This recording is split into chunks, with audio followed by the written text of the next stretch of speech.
अगर मैं आपसे कहूं कि आप सर्दियों के लिए प्याज की पूरी क्यारी लगा सकते हैं और इसके लिए आपको घुटने गंदे करने की भी जरूरत नहीं पड़ेगी। ये किसी बगीचे के जादू जैसा लगता है ना? लेकिन नहीं, यह सिर्फ एक पुराना, आजमाया हुआ और बेवजह भुला दिया गया देहाती तरीका है। आज हम आपके साथ जड़ों तक जाएंगे और कदम दर कदम समझेंगे कि पतझड़ में प्याज के छोटे बल्ब कैसे लगाए जाएं, तेजी से, प्रभावी ढंग से और सबसे महत्वपूर्ण, बिना ज्यादा झुके और कमर तोड़े। आप हैरान रह जाएंगे कि यह कितना आसान है और क्यों आपकी पीठ आपको दिल से धन्यवाद कहेगी। सबसे पहले आइए समझते हैं कि सर्दियों के लिए प्याज लगाने की जरूरत ही क्या है। बात बहुत सीधी है। ऐसा प्याज वसंत की पहली धूप के साथ ही जाग उठता है। ये ज्यादा मजबूत बढ़ता है, कम बीमार पड़ता है और 2-3 हफ्ते पहले ही कटाई के लिए तैयार हो जाता है।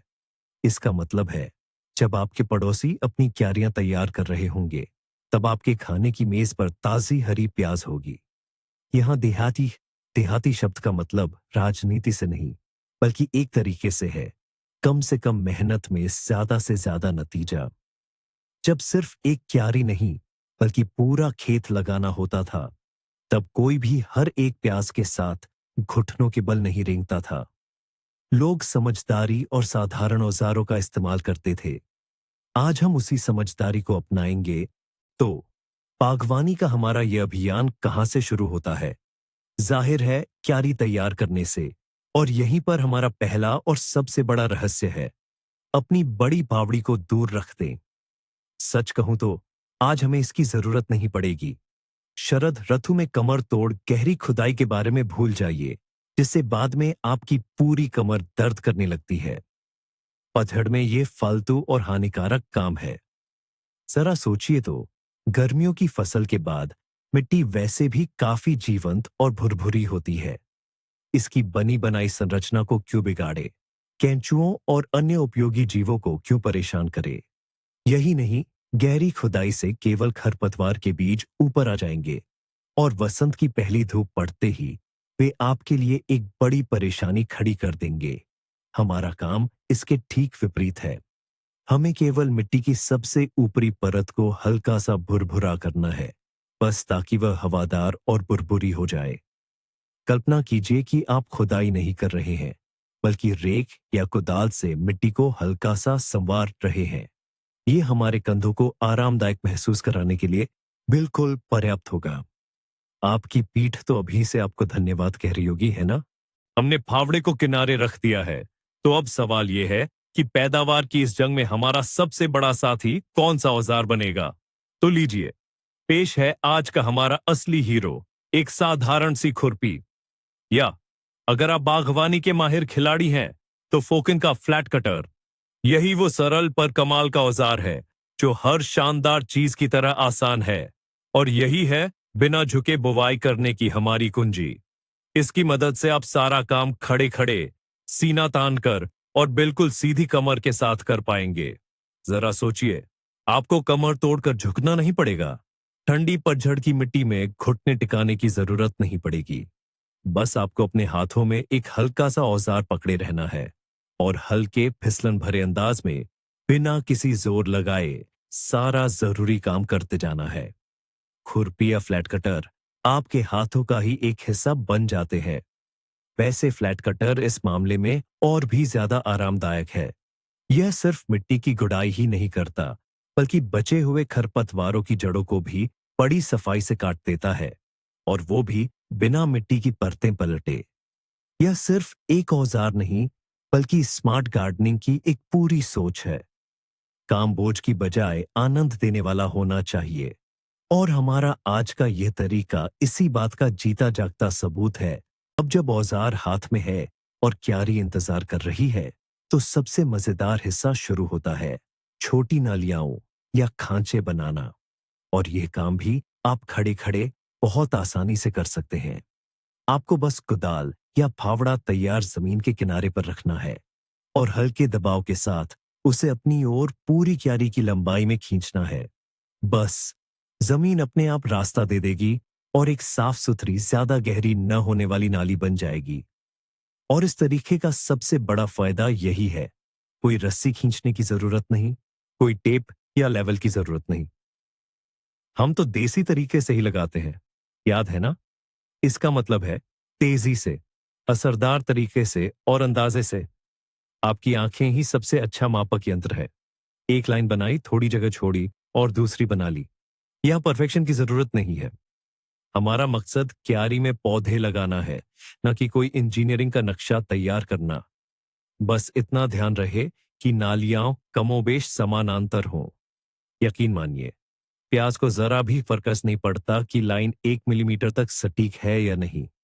उसे ढीली मिट्टी और सही गहराई चाहिए, न कि एकदम सही ज्यामिति। 2-3 मिनट में ही पूरी क्यारी में सीधी पंक्तियों में नालियां बन जाती है, जो हमारे आने वाले हरे मेहमानों का स्वागत करने को तैयार है। अच्छा, इन नालियों के बीच कितनी दूरी रखें? और यहां हमारा देसी जुगाड़ फिर रंग लाता है। हमें फीते, टेप माप की कोई जरूरत नहीं। हमारा पैमाना है आपके हाथ में मौजूद कुदाल या फावड़े की ब्लेड की चौड़ाई। एक नाली बनाने के बाद बस अपने औजार को उसके बगल में आड़ा रखें। आप इसे मन ही मन कर सकते हैं या भौतिक रूप से रखकर देख सकते हैं, और उसी दूरी पर अगली नाली बना लें। कितना आसान है! इससे लगभग 20-25 सेंटीमीटर की दूरी बनती है। यह जगह पर्याप्त से कहीं ज्यादा है। सबसे पहले, प्याज के कंधों को जगह की कमी नहीं होगी। वे बड़े और अच्छे आकार के हो सकेंगे। दूसरे, और यह भविष्य के लिए बहुत महत्वपूर्ण है, आपको वसंत में इन्हीं औजारों से पंक्तियों के बीच निराई गुड़ाई करने और खरपतवार हटाने में बहुत आसानी होगी। मतलब, हम बुवाई के चरण में ही भविष्य की देखभाल की सहूलियत का इंतजाम कर रहे हैं। कोई फिजूल की मेहनत नहीं, कोई मुश्किल हिसाब किताब नहीं। एक लाइन खींची, औजार की चौड़ाई मापी और अगली लाइन बना ली। सरल, शानदार और बहुत सारा समय बचाती है। खाइयों की गहराई लगभग 5 सेंटीमीटर होनी चाहिए। इतना गहरा कि बल्ब अच्छी तरह छिप जाए, लेकिन इतना भी नहीं कि वसंत ऋतु में उसे अंकुरित होने में परेशानी हो। तो गहराई कितनी रखें? यह भी बहुत आसान है। हमारी खाई लगभग 5 सेंटीमीटर गहरी होनी चाहिए। इसे बिना नापे कैसे जांचें? रोपने वाले बल्ब की ऊंचाई को आधार माने। रोपे गए बल्ब के ऊपर लगभग 3 सेंटीमीटर मिट्टी रहनी चाहिए। यह एकदम सही संतुलन है। यह गहराई एक तरफ बल्ब को शुरुआती पाले से सुरक्षित रखेगी और सर्दियों में मिट्टी के जमने और पिघलने पर उसे जमीन से बाहर निकलने नहीं देगी। दूसरी तरफ, ये बहुत ज्यादा गहरा भी नहीं है। वसंत आने पर जब समय होगा, तो कोमल हरे अंकुर को सूर्य की रोशनी तक पहुंचने के लिए कोई बड़ा प्रयास नहीं करना पड़ेगा। वह यह आसानी से और तेजी से कर पाएगा। बहुत ज्यादा गहराई पर रोपने से अंकुरण में देरी होती है और पौधा कमजोर हो सकता है, और बहुत कम गहरा रोपने से पाले से जमने का खतरा रहता है। तो 5 सेंटीमीटर हमारी सुनहरी माप है, जिसे बागवानों की पीढ़ियों ने आजमाया है। खुरपी के हल्के दबाव से ही सही गहराई की नाली बन जाती है। तो रोपण सामग्री का क्या करें? ये तो और भी आसान है। हमें अपने प्याज के छोटे कंधों, सेवोक, की सबसे पहले छंटाई करनी होगी। यह बिल्कुल वैसा ही है जैसे आप एक विशेष दल के लिए लड़ाके चुन रहे हो, जिन्हें सर्दी का सामना करना है। हमें उन्हें बहुत ध्यान से छांटना होगा। सभी कमजोर और बीमार प्याजों को तुरंत अलग कर दें। बिना किसी दया के किसी भी सिकुड़े हुए, सूखे हुए प्याज को फेंक दें। इसी तरह जो नरम सड़े हुए या जिन पर फफूंद लगी हो, उन सभी को भी हटा दें। इन पर तरस न खाए। एक बीमार प्याज पूरी क्यारी के लिए संक्रमण का स्रोत बन सकता है। हमें केवल मजबूत, घने और चमकदार कंद चाहिए, जो पूरी तरह से स्वस्थ और ऊर्जा से भरपूर दिखे। शरद ऋतु में रोपण के लिए छोटे आकार के प्याज के कंद चुनना सबसे अच्छा रहता है, जिनका व्यास लगभग 1 सेंटीमीटर हो। ऐसे प्याज वसंत में डंठल निकालने, फूलने की संभावना कम रखते हैं और निश्चित रूप से एक अच्छी और बड़ी कंद देंगे। बड़े प्याज के कंधों को या तो वसंत के लिए बचाकर रखें या फिर हरी पत्तियां उगाने के लिए अलग से लगा दें। छंटाई का यह चरण बहुत महत्वपूर्ण है। इसे बिल्कुल भी न छोड़ें, क्योंकि आपके आने वाले फसल की गुणवत्ता सीधे इन बीजों, कंधों की गुणवत्ता पर ही निर्भर करती है। आइए आज एक बहुत ही लोकप्रिय बागवानी संबंधी मिथक को तोड़ते हैं। बहुत से माली या किसान भाई वसंत में रोपण की अपनी आदत के चलते पतझड़ में भी बीज प्याज को किसी न किसी तरह से तैयार करने की कोशिश करते हैं। वे इसे पोटेशियम परमैंगनेट या लाल दवा, विकास उत्तेजक या नमक के घोल में भिगोते हैं।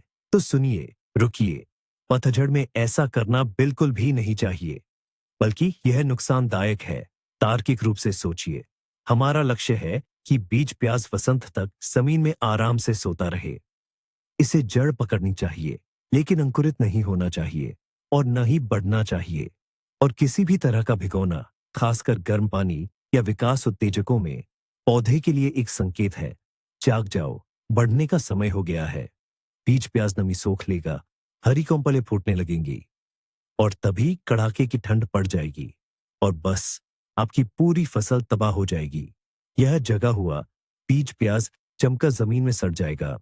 एक ही चीज जो आप कर सकते हैं वह है बीमारियों से बचाव के लिए बीज प्याज को सूखे फफूंदनाशक पाउडर से उपचारित करना।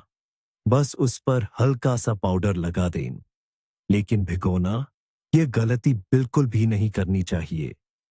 सूखा बीज प्याज सूखी जमीन में, यही पतझड़ में रोपण का सुनहरा नियम है।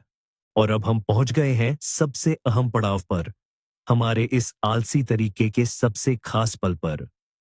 यह वह पल है जो इसे बाकी सभी से अलग बनाता है। हैरान होने के लिए तैयार हो जाइए। हम अपने कैलिब्रेटेड सूखे प्याज के कंधों की एक अच्छी मुट्ठी लेते हैं, खांचे के पास आते हैं और बस इसे अपनी ऊंचाई से गिराते हैं, कोशिश करते हुए कि यह नाली की पूरी लंबाई में समान रूप से फैल जाए। जी हां, आपने बिल्कुल सही सुना। कोई झुकना नहीं, किसी भी कंध को जड़ नीचे करके लगाने का झंझट नहीं। हम बस क्यारी के किनारे किनारे चलते हैं और पुराने समय के किसान की तरह अपनी रोपण सामग्री को फैला देते हैं। आप इसे चुटकियों में कर सकते हैं या हथेली से धीरे धीरे डाल सकते हैं। मुख्य बात यह है, आप खड़े होकर तेजी से और बिना किसी अतिरिक्त प्रयास के काम करते हैं। यही वह सामूहिक खेती का राज है, जब एक क्यारी नहीं बल्कि हेक्टेयर भर जमीन बोनी होती थी। दक्षता और गति, यही हमारा नारा है। और इस प्रक्रिया की दिखने वाली लापरवाही से आपको परेशान होने की जरूरत नहीं है। अब मैं समझाऊंगा कि यह कैसे काम करता है। जाहिर है, इस तरह से प्याज लगाने पर कुछ कंद बिल्कुल सही, यानी जड़ वाला हिस्सा नीचे की तरफ करके गिरेंगे, लेकिन ज्यादातर एक तरफ लुढ़क जाएंगे और कुछ तो पूरी तरह से उल्टे हो जाएंगे।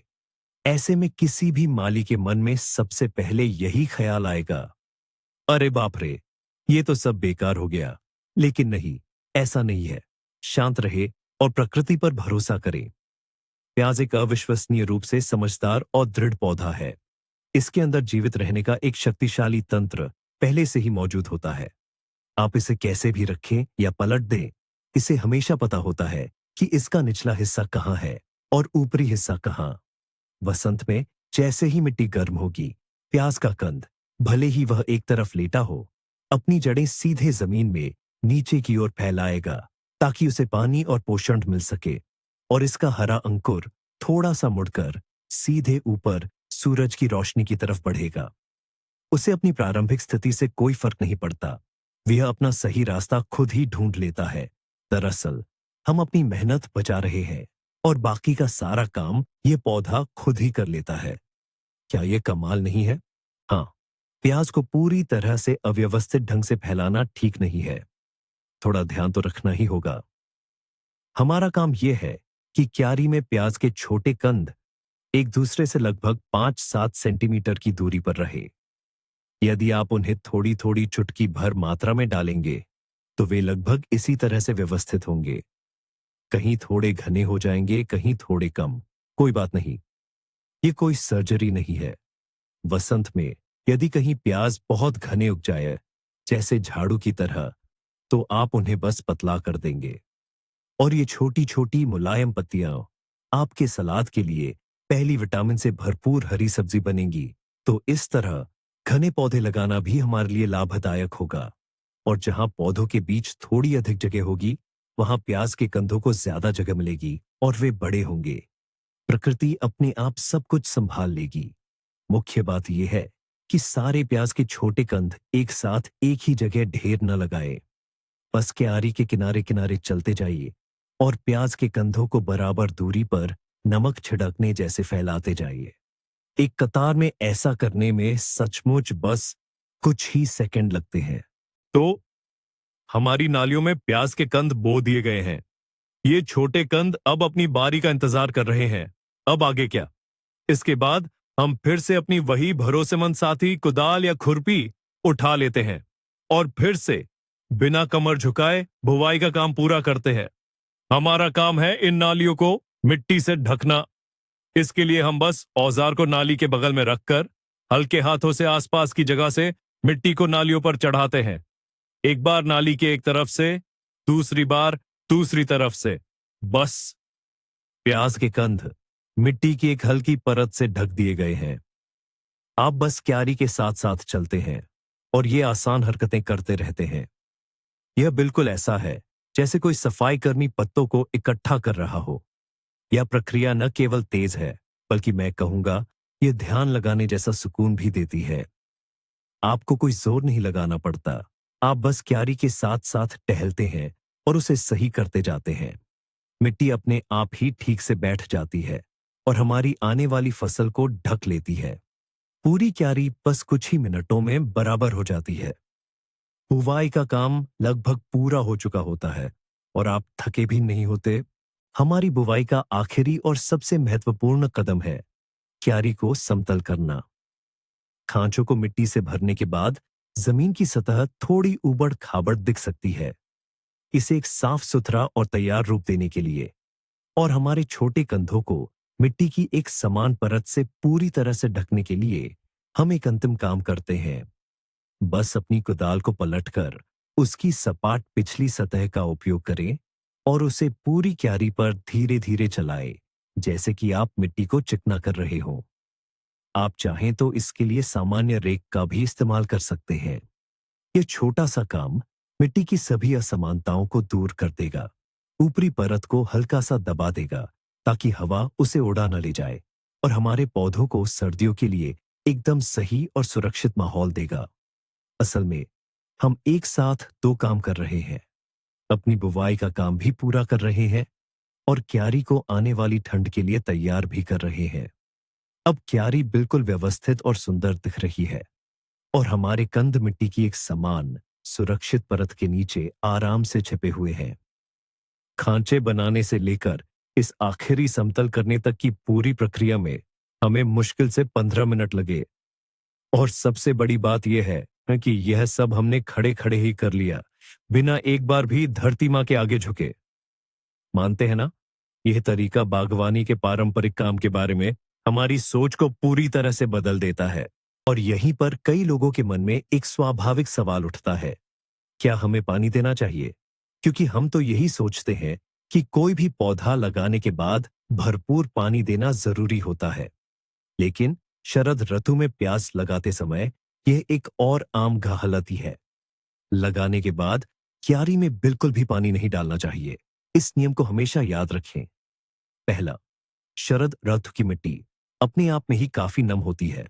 पतझड़ की बारिशें ये सारा काम हमारे लिए कर देंगी और किसी भी पानी की कैन या फव्वारे से कहीं बेहतर, नरम और समान रूप से करेंगी। और दूसरा, और यह सबसे जरूरी बात है, आने वाली ठंड के साथ अधिक नमी प्याज के सड़ने का सीधा कारण बन सकती है। अतिरिक्त पानी न सिर्फ बीमारियों को न्योता दे सकता है, बल्कि समय से पहले प्याज को अंकुरित भी कर सकता है, जिसके बारे में हम पहले ही बात कर चुके हैं। हमारा लक्ष्य है प्याज को सर्दियों की सुप्त अवस्था में भेजना, न कि ठंड से पहले उसके लिए दलदल बनाना। इसलिए पानी की कैन और पाइप को दूर रख दें। प्रकृति स्वयं ही नमी के जरूरी स्तर का ख्याल रखेगी। इस चरण में हमारा काम यहीं खत्म होता है। ऐसा लग सकता है कि सारा काम हो गया, प्याज लग गए, अब आराम से चाय पी जा सकती है। लेकिन नहीं, अभी एक और बहुत ही जरूरी बल्कि सबसे अहम काम बाकी है, जिसे कई बागवान आलस के कारण नहीं करते। और ये बिल्कुल गलत है। इस काम को मल्चिंग कहते हैं। अगर प्याज लगाने का मतलब उसे सर्दियों के कैंप में भेजना है, तो मल्चिंग उसे गर्म डाउन जैकेट और कंबल ओढ़ाने जैसा है। हमारा काम है क्यारी को ऊपर से जैविक पदार्थों की एक सुरक्षात्मक परत से ढकना। ये परत एक साथ कई बहुत ही महत्वपूर्ण काम करेगी। यह मिट्टी को बिना बर्फ वाली ठंड में गहरा जमने से बचाएगी। यह जमीन को तापमान के उतार चढ़ाव से फटने नहीं देगी। और वसंत में यह कंबल मिट्टी में अनमोल पिघले हुए पानी को बचाकर रखेगा और शुरुआती खरपतवारों को उगने नहीं देगा।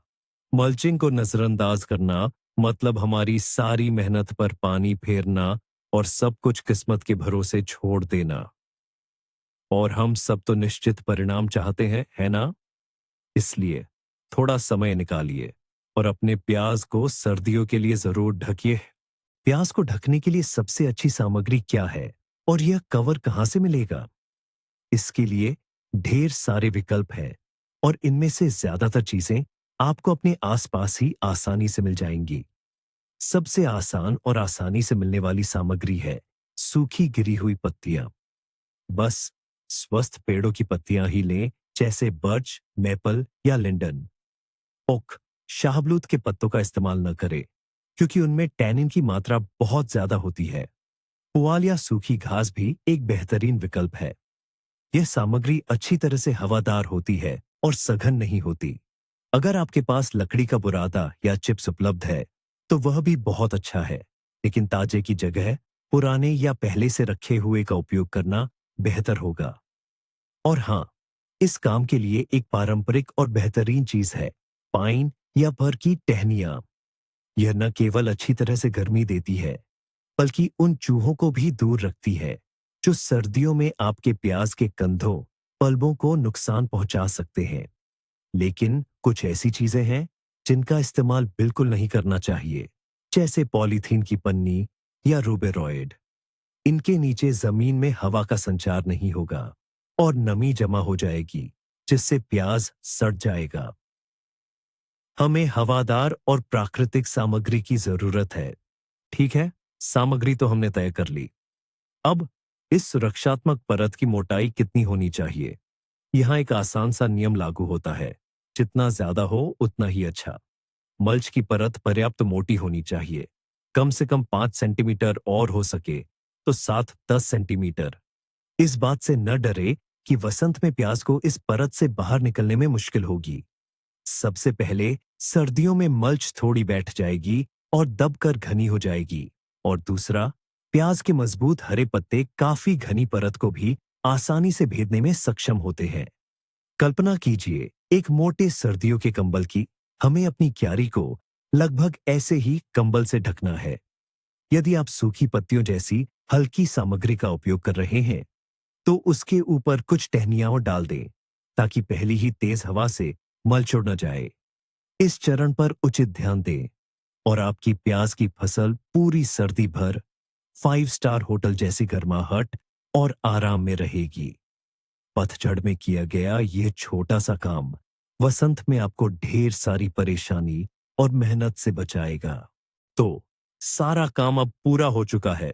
प्याज लगा दिए गए हैं, अच्छी तरह ढक दिए गए हैं और अब वे सर्दियों के लिए तैयार हैं। तो फिर हमारी मेहनत का फल कब मिलेगा? यहीं पर शरतकालीन बुवाई का एक सबसे बड़ा फायदा छिपा है। आपको ज्यादा इंतजार नहीं करना पड़ेगा। वसंत में जैसे ही बर्फ पिघलेगी और जमीन सूरज की पहली किरणों से थोड़ी सी भी गर्म होगी, आपको अपनी मेहनत का नतीजा तुरंत दिखाई देगा। ठीक बर्फ के नीचे से ही जमीन से चमकीले हरे, रसीले पत्तों की एकसार और घनी कतारें फूटने लगेंगी। लंबी सर्दी के बाद यह नजारा सचमुच दिल को सुकून देने वाला होता है। आपके शरतकालीन प्याज उन प्याजों से 2 या शायद 3 हफ्ते पहले जागेंगे और बढ़ने लगेंगे, जिन्हें आप वसंत में बोएंगे। इसका मतलब है कि आपके मेज पर सबसे पहले सबसे ताजी और विटामिन से भरपूर हरी प्याज इसी क्यारी से आएगी। जब आपके पड़ोसी अभी जमीन तैयार करना और बीज भिगोना शुरू ही करेंगे, तब तक आप अपने खुद के ताजे करारे हरे प्याज का स्वाद ले रहे होंगे। आखिर हमने यह सारी मेहनत इसी के लिए तो की थी, है ना? हमारे बिना झुकने वाले तरीके का एक और, शायद कम स्पष्ट, पर बहुत ही जरूरी फायदा है। यह सीधा मिट्टी के स्वास्थ्य से जुड़ा है। जब आप घंटों घुटनों के बल क्यारियों में रेंगते हुए एक एक प्याज बोते हैं, तो अनजाने में जमीन को बहुत सख्त कर देते हैं।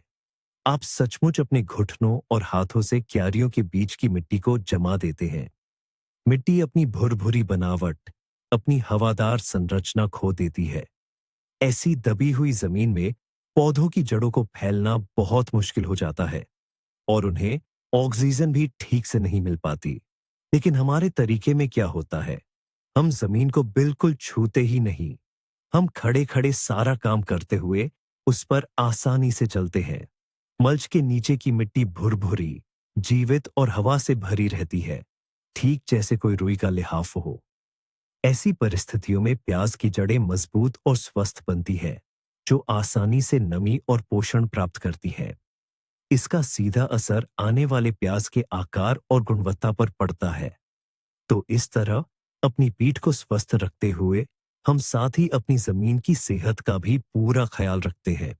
और अंत में आइए हम हर समझदार माली के एक सुनहरे नियम को याद करें। इसे फसल चक्र कहते हैं।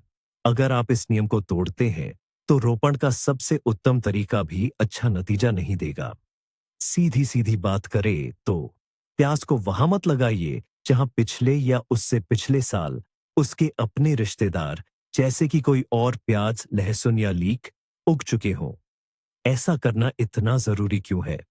दरअसल एक ही परिवार की फसलों में बीमारियां और कीट एक जैसे होते हैं। उनके रोगाणु और लार्वा हर साल मिट्टी में इकट्ठे होते रहते हैं। और अगर आप प्याज को उसी पुरानी जगह पर लगाएंगे, तो बहुत संभावना है कि वह उन सभी बीमारियों की चपेट में आ जाएगा जो ताजे भोजन का इंतजार कर रही थी।